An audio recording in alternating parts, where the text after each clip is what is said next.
merupakan sebuah tindakan agresif dengan kekuatan atau kekuasaan yang disengaja untuk seseorang, baik melalui bentuk fisik maupun verbal, sehingga berdampak pada luka fisik hingga mental atau psikologi. Bullying secara fisik, yaitu bullying yang melibatkan kontak fisik antara pelaku dan korban.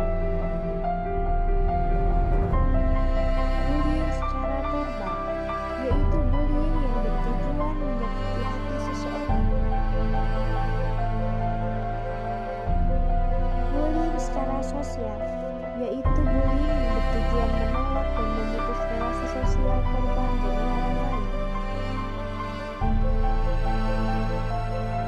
Cyberbullying, yaitu bullying yang dilakukan di media sosial seperti Facebook, Twitter, dan yang lainnya. Indonesia merupakan salah satu negara dengan kasus bullying tertinggi di dunia.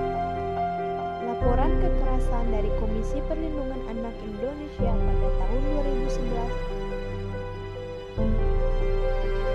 sampai 2014. Kekerasan selalu meningkat setiap tahunnya.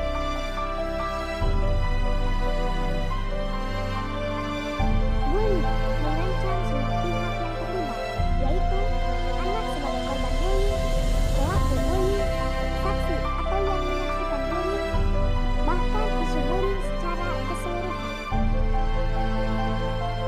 Bullying berdampak membawa pengaruh buruk terhadap kesehatan fisik maupun mental anak, dan dapat menjadi pemicu tindakan fatal seperti bunuh diri dan kematian.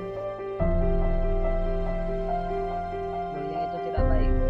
Suarakan dan ambil tindakan untuk melawan bullying. Hindari dan cegah bullying dari sekarang. Katakan tidak pada bullying.